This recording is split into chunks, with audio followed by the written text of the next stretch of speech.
Good afternoon. Please have a seat.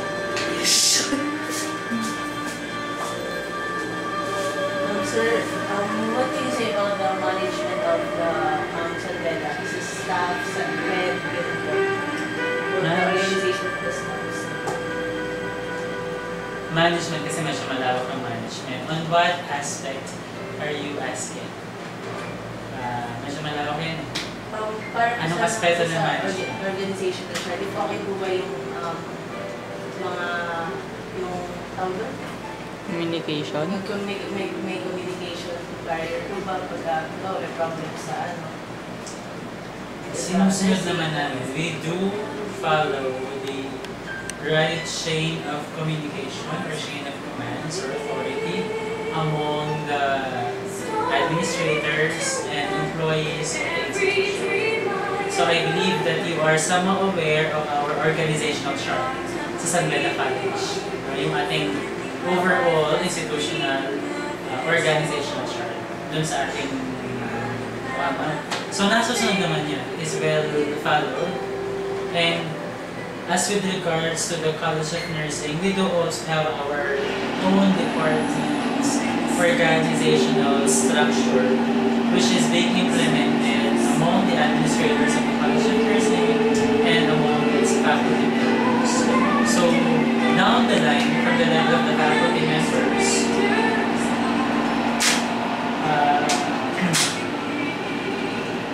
kung mag-umpisa tayo sa faculty members in relation to the dean, halimbawa, a faculty member ideally have their particular group or level. So we have the level 1, level 2, level 3, level 4 faculty members. And each level has their coordinator. We have the level 1, 2, 3, and 4 coordinators. So if they have any concerns about academic aspects, for example, yung examinations, or syllabus, no? Or whatever changes or modifications, yes, grades, concerning their level or their advisory class under that particular level, they channel that to their respective level coordinators. And it is now the task of the level coordinator to address things or matters which he or she could address within his or her level. Should there be a chance when the coordinator is out of control, kumbaga hindi niya scope yung pagmamanage or pagmamodify halimbawa ng issue or concern about a particular level, that's the time the level coordinator would have to elevate such concern to perhaps sa akin as administrative officer, or as administrative officer if it has to do with some administrative matters under my concern. Or if it is beyond my limit or my control, he could have it addressed or she could have it addressed directly to the dean. Because in the College of Nursing, we have the dean, and under the dean, although we have me, the AO, we have the clinical coordinator, and we have the prefect for student activities and discipline.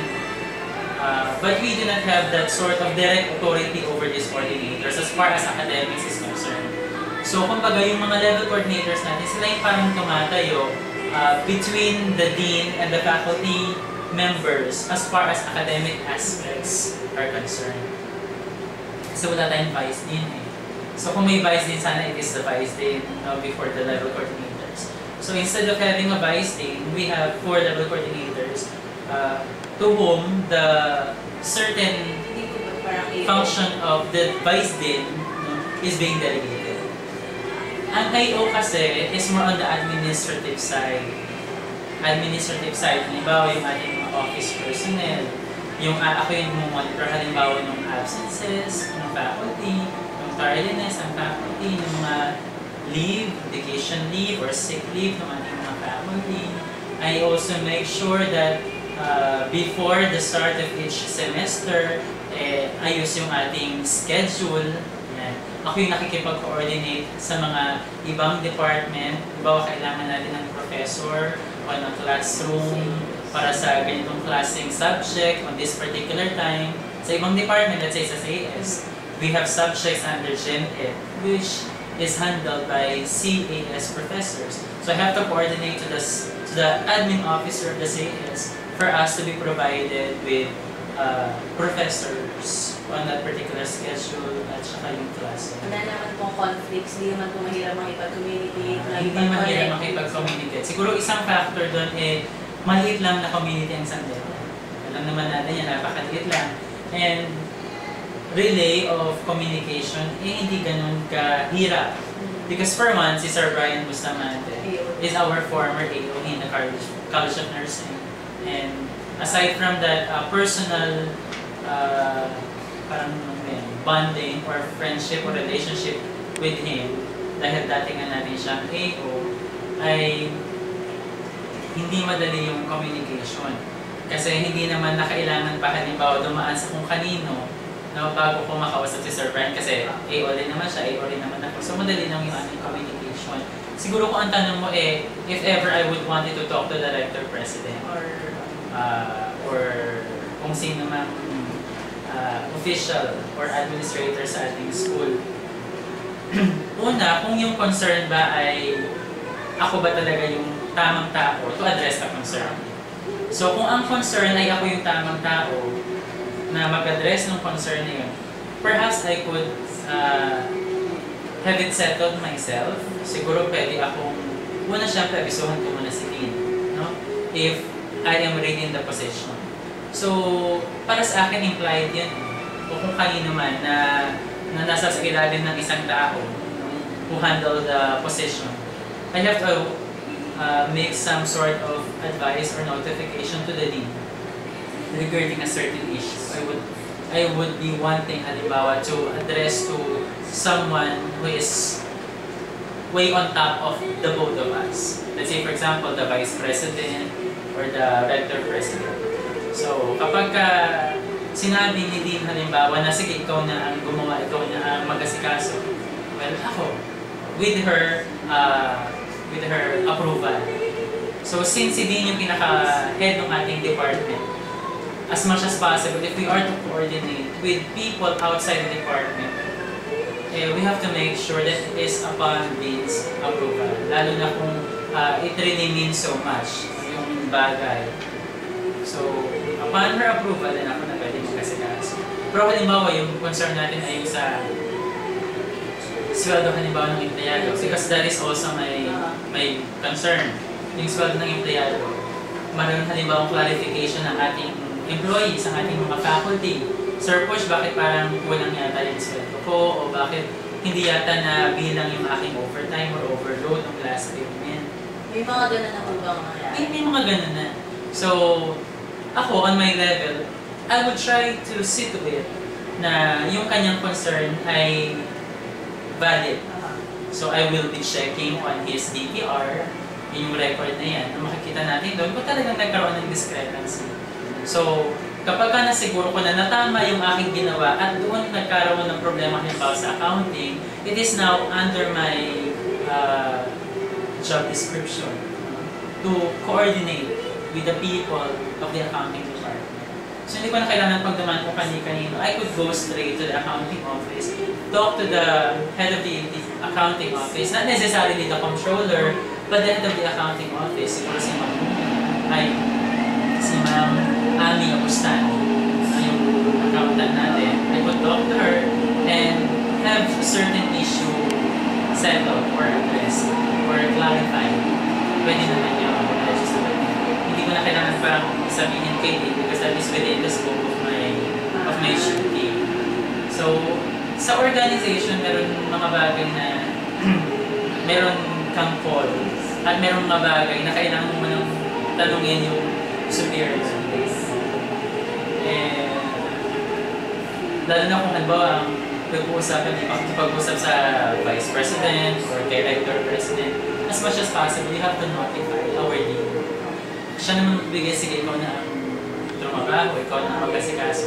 Then maybe I could set an appointment with the Secretary of the Vice President or the Rector President. So, ganun lang naman yun eh. We have to set an appointment. Hindi naman yung pwedeng basta-basta ka na lang papasok sa opisina niya, magbabalid or whatever. So, you have to respect his or her position by asking for an appointment. Unless, of course, kung yung need mo talaga emergent and you really have to talk to the person, director or vice president, vice rector rather, immediately, perhaps they would allow such. Pero kung under ordinary or normal day-to-day activity, you have to channel, of course, communication, one to the director by appointment, by scheduling an appointment with the secretary of the president. Hindi naman ganun kahirap ang ating coordination, communication with our superiors. Kasi kung mapapansin mo, yung ating namang organizational chart ay hindi naman ganun katol. No, medyo horizontal nga siya, wide. No? Instead of bureaucratic type, hindi naman tayo ganun. So, on my level, I could coordinate with the vice president. For example, I would be needing the conference hall. For example, meron kayong seminar, ganyan, no? Nagkakandak ng seminar. I myself could request, no? I could make a request letter addressed to Vice President Father Ansel Manalastas, who is our Vice President for Services. Ayan. So I could make a communication direkta sa kanya. Through them. So which is just simply noted by our dean. So ako na yung gagawa ng coordination with the VP. Ganun din halimbawa, if our faculty has concern about finances or accounting, I could coordinate with our Vice President for Finance, who is our Reverend Father Alaras. Depende dun sa concern. So ang bottom line doon ay, kung ang tanong ninyo ay yung hirap ba ng communication coordination is concerned, hindi. Open naman ang mga opisina dito. Hindi naman sila ganun kasarado, no? Sa pagdating sa ganyang mga... Maliit lang din yung community. And as much as possible. That's one thing I admire and keep me wanting to say here in Sunday. Yung the relationship among employees. Kung makikita mo siya, maski yung mga janitor, no? Pag nakasalubong mo, kabatihan mo yan, no? Yung guard. From the security guard, kabatihan mo yan. Up to the highest level, kapag nakita mo naman si Father Director, o kung makakausap mo si Father Director, although you know that he is Director President, hindi naman niya ipapapil sa iyo that I am me and you are you. Hindi. Hindi. Oo. Dapat gano'n naman kasi. Sa akin speaking from myself, para sa akin, that's ideal. Kasi I'm more of a percipative type of administrator, if you would prefer it that way, or person. Kung ako man yung lalagay dun sa lugar, halimbawa ng empleyado, I would also be wanting to have some sort of liberty, diba, to discuss things and matters, concerns with administrators. Diba? You would want it to be heard kapag nandun ka sa ibaba. Kaya ako man yung nasa itaas, I would also be wanting to hear from them. Right? Because the one on top is not necessarily the one to be served. Right? If you are the one on top, dapat you'd also be serving your followers. Sabi nga, diba, sa servant leadership. You are there to, not just to be served, but as well as to serve your followers or your constituents or your members. So, sa San Beda yun. Okay ako dun. Sa pamamahala, sa management, as far as I am concerned, wala naman akong dagdagan. Thank you po. Ayun lang. Okay naman po. Ano ba? Meron po. Baka may tanong pa kayo. Baka... Ay, well said na po na sabi na po lahat. Sabi. Sure kayo? Yes. Sige po, salamat. Pagka may tanong, sige. Okay lang ako i-ambush yung Sige po.